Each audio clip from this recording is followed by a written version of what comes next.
Like, we're gonna play a little quick game we don't usually play, and that game is first question is, could you please give us your top five UK movies of all time? Ah, right, okay. Um, Certainly the Elephant Man would be there. Keep calm, please. Did you say UK movies? Yeah, UK movies, yeah, of all time, yeah. The Blue Lamp, Okay. which was an old film with Dirk Bogarde. Yeah. Um, I'm struggling now, you know. Snatch, Lock, Stock and Smoking Barrels. Not my favourite. Okay, now. No. Okay. Um, What's that Notting Hill movie? yeah, again, no. When you say nothing at all. I With that soundtrack. Yeah. I'm struggling to think of the Now names. take your time. But Take your time.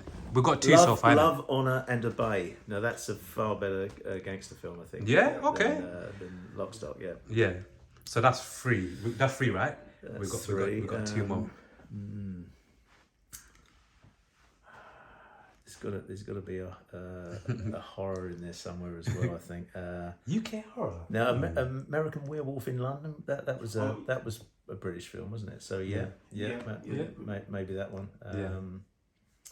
And then I think four. Yeah, four will be enough for now. Yeah. Okay. And quickly to second question. What are your top three UK theatre plays? Do you know I still haven't seen one of them ones. most of the plays Okay. that I'd want to. I've seen the Rocky Horror Picture Show is a fantastic play. It's one I've seen a number of times. Okay. The musical. I'd certainly recommend that. Got a cult following. I really don't. I haven't seen enough of the big ones to be able to judge them. To be fair. Yeah. Fair enough. Moving on. Yeah. You see, when it comes to acting, yeah, do you feel like there is a science to actually acting, or some people were born with the gift of acting? Everyone can develop their acting. Tell them. It's something that you just need to work on. For me, it's making the character believable. So as soon as you've read the script, you have to say, I can be that character 100%, and I can make that character believable. So anyone who watches the film won't think, oh look, that's Mike being someone. They will think, oh, that character, he's so nice, or he's so crazy, or he's they have to believe that they don't see you anymore. All they see is the character. And talking about auditions, how long did it? You see, when you first started going for auditioning for all of these roles, all of these positions, like, did you start off like obviously nervous, and as times went by, you started off obviously getting used to the process? Do you still get nervous? How do you? I used to get very nervous. I used to get very nervous. How do you? I'm a lot better now, but I think without any nerves, then you're either a robot or you're very arrogant. I don't know. I think you should always have a little bit of nerves because you want to do a good performance. Of course. But you have to realise it's not the end of the world if you don't get it. All you can do is do your best. You can go in there, do the best you can. That's all you can do. And there's no point in worrying about it beforehand, because worry about it afterwards. If it went wrong, that's the time. That's the time to say no. But no, there's no point in over worrying about any role, because it'll look bad on you. Yeah. Because I wanted us to quickly go back to obviously full circle, talking about before when people going, when at the beginning when we spoke about people going auditioning for all of these different roles, and obviously being frustrated and not getting some of those roles because obviously like people are looking for a specific character for that specific project. Like, so what would you say to those actors who they go to auditions and they keep on thinking, right, like, I've smashed it, like I've killed this, I should have got this role, like, what you get what I'm trying to say? Like, what words of encouragement or advice would you have for those people who feel like, I keep on killing these auditions, but I'm not getting the roles? What is good if you get feedback from the casting. So and that doesn't always happen. It often doesn't happen. When it does, it's good. Yeah. Because what they may say is, I felt your performance was very good. very strong, blah blah whatever. But in the end, we went for a different direction because we felt this, we felt that. That's good feedback. You don't often get that. It helps if you do. If you don't, you just have to believe in what you're doing. And maybe, self-tapes help. Self-tapes are a lot better these days because you've got something physical that you can play back and you can look at what you've done and you can assess it. Could I have done more with that? How could I have played it any different? How could I have made it more believable? There's things you can do with self-tapes. With a person-to-person casting, you just it's all down to memory. It's all down. What did I do there? How did I do that? Yeah. I don't know. I'm not sure. But and ask for feedback. I mean, I know casting directors are busy. But maybe say, what was it that you felt wasn't strong there? Was there anything I could have done? Yeah. Maybe you'll get an answer. Yeah, because like I said, honestly, you actors, you guys are very, very resilient. Like we said, anybody who wants to be, like we said earlier, anybody who wants to be, successful in any walk of life, you need to be resilient. But going full circle, going back round with what we said there, honestly, Mike, like you guys, actors, I really, really rate your mindset, your mentality to keep on going forward, one audition to another, one audition to another. You know what I'm trying to say? And like, do you, do you meditate? Do you do like within your private life, once again, a little bit? Like, do you meditate? I'm totally, I'm kind of totally. Because you're hella chilled, man. You're a chill guy for an actor. I help myself by looking at things in perspective. Perspective is important. Yeah, very important. Bit of meditation. Yeah. And just thank the universe for being there for you, for keeping you healthy, for and if you look at the big picture, you see these odd little jobs. Maybe they're not so important. Maybe you weren't meant to get that job because another job will come up. Yeah. That would be better for you in the long term. It's don't stress about the little things. Just be grateful. Yeah, be grateful for what you have. Yeah, like in the very near future. What other industry would you like to give a go, or like to even just try something within that industry if there's any? I don't. I've done a lot of what I want to do. I had a band. I was a singer in a band for a while. Yeah. I got into sports coaching. I've kind of. I've dabbled in advertising a little bit here and there. I've kind of entered the industries that I wanted to a degree, and I think it's good because it's as an actor it gives you a perspective on different areas of life as well, because whether you mean to or not, you watch people in all those jobs, so it helps when you get a role that is relevant to that because you've had a physical situation with people like that, and it helps you portray those roles. So but there's nothing, other than that, maybe I'd like to have don't know about an industry, but one thing I maybe like to have a rescue farm one day. Yes. And take in all the strays and the unwanted animals. Maybe when I retire, maybe. It's hard work though, so I'd need help. But yeah. That sounds really good. Yeah. Do you and I've heard you during this beautiful conversation. I've heard you mention a couple of times. Spirituality, right? Yeah. Like, do you identify yourself as first and foremost as a spiritual being or a religious person? Spiritual more than religious. Talk to us. Yeah. With religion, I always think that people. They make the mistake of misinterpreting scriptures, of feeling that things have to be a certain way. You have to dress a certain way. You have to wear a certain headdress. You have to have this attitude over other people. Yeah. But the whole point about religion, which people miss, is it's all about love, understanding, and respecting people, and they lose that. And so, for me, it's more of a spiritual thing in that I just look at the whole universe and I'm amazed that it's the way it works and the way we're constantly looked after.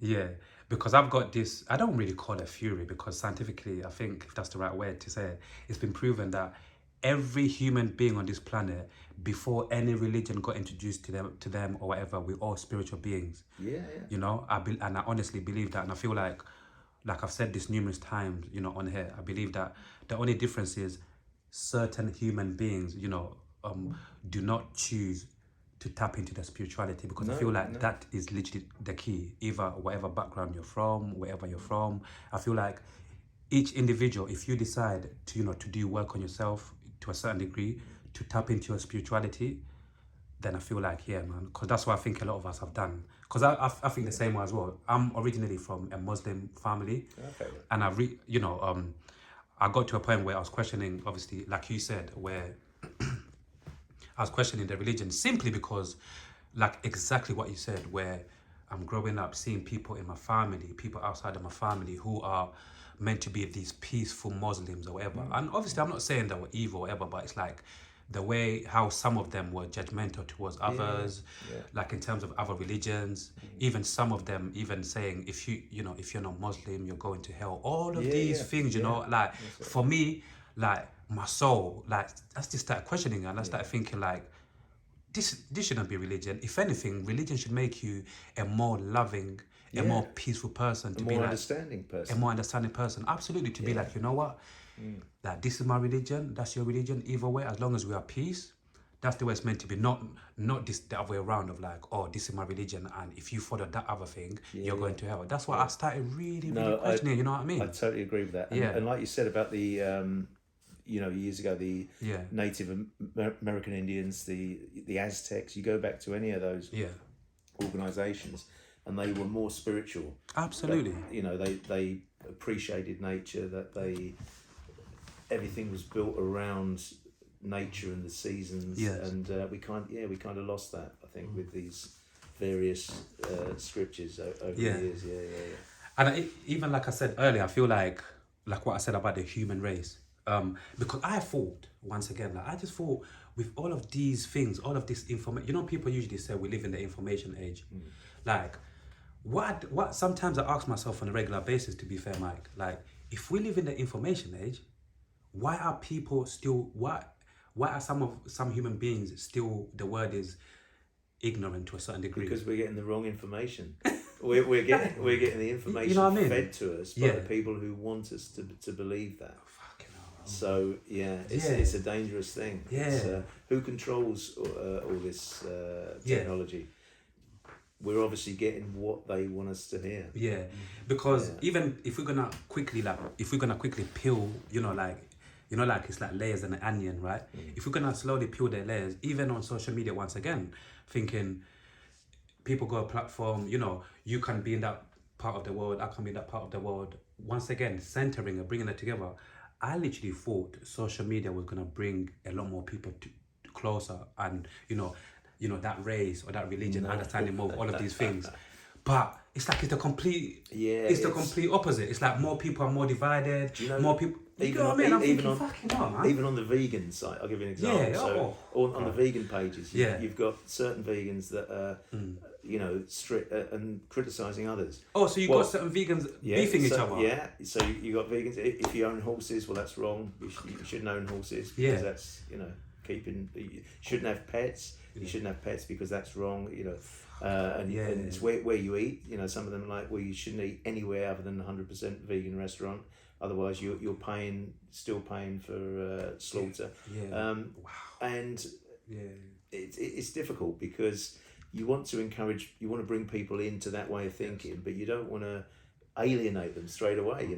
If someone's saying, look, I'm trying to go vegan, once a week, rather than say, well, that's not good enough. Well, good, try it, and let me know if you've got any problems with it. If you want any help with it, and does it make you feel better? How do you think? Encourage them in. Don't discourage them. But too many people are like that, particularly. They call them keyboard warriors, don't they? Oh, them. So they're at home and they're stuck there, and they see something and I have to comment about that. You don't have to comment about it. If you don't like what you read, ignore it. But too many people don't. A lot of people love to be warriors on the keyboard, like you said. God damn. Yeah, because it's like, once again, like getting, like, changing your I call it reprogramming your mind, right? Yeah. Within anything, when you reprogram your mind, either the best way to describe it is like, years and years ago, rest in peace, Steve. Like I said, I had like a friend who was slowly getting, he was on heroin and all of these things, and slowly he tried to slowly, obviously, like what some people might not know, like when you've been smoking heroin for a long time, like slowly when you're getting off it, you just can't wake up today and say I'm getting off it. Otherwise, you might, you know what I mean? Otherwise, you just might die. Like withdrawals. So exactly, yeah. So what happens is you need to slowly get off it, right? You need to slowly get off it. So going back to food, vegan as well, because once again, I also believe that a lot of things, like, people don't really like to use this word addiction, but I feel like a lot of these things, because when you've been doing something for years and whatever, you can call it whatever you want to call it, you're addicted to it, right? So going back to people like, people who are vegan, like you said, certain type of people who look at other people and say, why are you still doing that? Why are you still doing that? Some of these people need to remember or need to understand that you just can't get off something that you've been doing for years. Yeah. You need to slowly come off it. So if you're seeing somebody still making an effort to change or whatever, like you said earlier, we should try. We should be championing it even more, because And you know what? You have to look at yourself as well and say, am I perfect? No, I'm not. Mm-hmm. So have I got addictions? Have I got demons? Yeah. So therefore, how can you criticize anyone else? Yeah, man. You can't do it. I honestly, once again, that's why sometimes I like to have this conversation, because I feel like the human beings, us humans, wherever we come from, however we've been raised, as human beings, we've got this mind. It's a very powerful mind, but I feel like, again, I just get disappointed when I see certain things on social media, thinking, fucking hell, come on, man. Again, like you said something, another perfect thing. Nobody's perfect. No. So what's with these keyboard warriors pointing at other people's flaws like they're perfect? I must admit, one thing I do on social media occasionally, I do like to try and make a funny comment. Yeah. And it kind of throws everyone, because they don't understand if I'm having a go at them, or they don't. Okay. It's like, what is that about? You're not doing that, yeah? Or I put a reference in that they might not understand, I don't know. But so occasionally I do that. That's my vice. Yeah, man. Like like, were you gonna say something? Yeah. It's kind of good, because it kind of switches the subject. From making it like aggressive to just throwing something weird in there. Yeah. Do you you come across, like, the last thing we're gonna speak about before we round off is, Mike, like, with your energies, your vibe, you come across as a person who, correct me if I'm wrong, who doesn't really, like, you're a realist, like, in terms of, like, everything that you've been through in your life and all of that. You come across as somebody who don't really have any regrets because of your outlook on life. Am I right to say that? Or you do? No. You know what I mean? I don't. And it took me a long while to get to that point. Yeah. Because I did have big hang-ups and regrets about things I've done in the past or situations I've been in. Yeah. And I say, it was, weirdly enough, it was about the time that I went vegan, maybe 14, 15 years ago. I can't remember. Yeah. That I kind of released everything. Yeah, because it seemed like you've got this light energy about you. You seem like, you've had your periods where you reflected on a lot of things, Yeah, and you have to, you know what, if you carry something around with you, it's going to get heavier and heavier. Yes. And once you release that, I mean, the people who've done bad things to me, who I wanted to get back at, I wanted a revenge, and then immediately you think, you know what, why am I thinking this? Once you let it go, it's happened. Maybe it's a lesson. Maybe see it as a positive rather than a negative. Yeah. Okay, that's taught me a lesson. That's you know what? It's gone. Yeah. And I think that is the best way to be, because I feel so much happier now than carrying all these things around me. What if this? Why didn't I do that? What if that? It's gone now. Carrying, like, absolutely, Mike. Yeah. Another lesson that I've learned, like, in my 32 years on this planet is, like you said, man, certain things, obviously it's part of human, some people are just part of, like, their nature. It's like stressing, holding grudges, all of these things overall, like human beings are always going to have these kind of traits with them until the end of time. But like you said, like experience, you know, time tells you that all of these things eventually you get to a point where you're there now, and you're looking back saying, fucking hell, I didn't even really need to do that, you know? No. You know? I didn't even need Things become clearer Yes. in time, definitely. Yeah. Yes, Mike. Honestly, Mike, I'm gonna say thank you so much, man. Honestly. No, really enjoyed it. Thank you so much for coming on to the Red Chair. It's a pleasure, Mike. You have to definitely come back, Mike, man. Because I've absolutely enjoyed this conversation, and we could honestly, I got so many more questions as well, you know. But I feel like sometimes leaving it on the show and you know coming back onto the Red Chair for part 2, it'll be even more beautiful. So, That's Michael, brilliant. Thank you. Michael Kelson, thank you so much on you know like blessing us with your presence onto the Red Chair. And yeah, man, God bless you, man. Thank you. Thank you very much. You're welcome, mate. Yeah. Thank you, Mike.